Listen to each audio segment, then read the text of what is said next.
अर्जुन, यही समय है, कर्ण का अंत करो।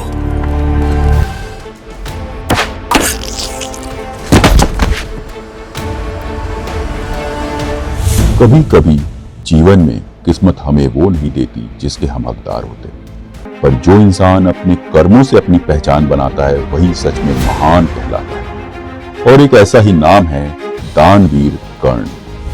जन्म और संघर्ष।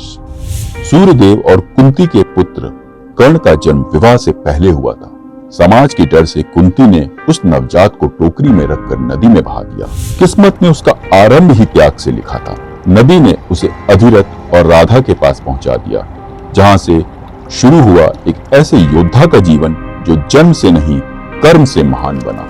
उसे कहा गया सूतपुत्र। कौशल था पर सम्मान नहीं, पर उसके दिल में ज्वाला थी खुद को सिद्ध करने की। कर्म और तपस्या। कर्ण ने दिन रात तपस्या की, धनुर्विद्या में निपुण हुआ। उसे पता था लोग उसके जन्म को नहीं उसके कर्मों को याद रखें। लेकिन जब वह द्रोणाचार्य के पास पहुंचा, उन्होंने कहा, तुम क्षत्रिय नहीं हो, इसलिए मैं तुम्हें नहीं सिखा सकता।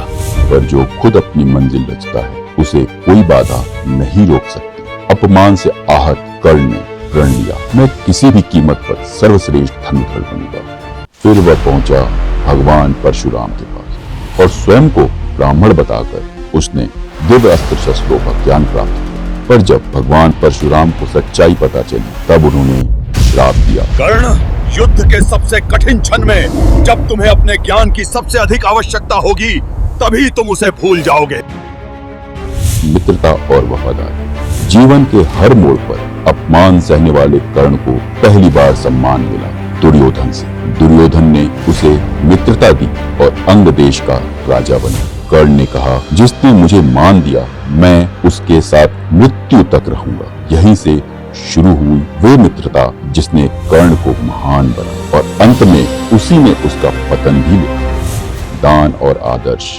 एक दिन देवराज इंद्र अर्जुन के पिता भिक्षुक का वेश धारण कर कर्ण के पास आए। उन्होंने कर्ण से उसका कवच कुंडल मांगा जो उसके जन्म के साथ जुड़े थे और उसे अजेय बना दे। कर्ण सब समझ गया, पर मुस्कुरा कर बोला, दानवीर कभी इनकार नहीं करता। उसने अपना कवच कुंडल काट कर दे दिया। खून बहा, दर्द हुआ, पर चेहरा शांत रहा, क्योंकि उसके लिए दान ही धर्म था। अंतिम युद्ध और जीवन की सीख।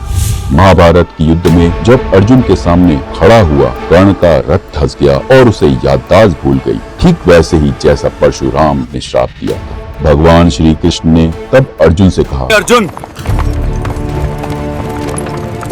यही समय है, कर्ण का अंत करो।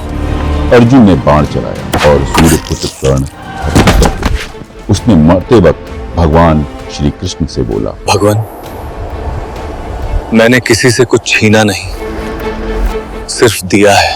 अगर मेरे दान का कोई फल है तो वो इस संसार को मिले, मुझे नहीं। कर्ण की कहानी हमें सिखलाती है कि सच्चाई, महानता उस व्यक्ति में होती है जो अंधकार में भी अपना तेज बनाए रखे। भले ही संसार उसे ना पहचाने, पर ईश्वर हमेशा उसके साथ होता है। अगर आपको सूर्यपुत्र कर्ण की ये प्रेरणादायक कथा पसंद आई हो तो हमें सब्सक्राइब करें और अपने दोस्तों के साथ शेयर करें।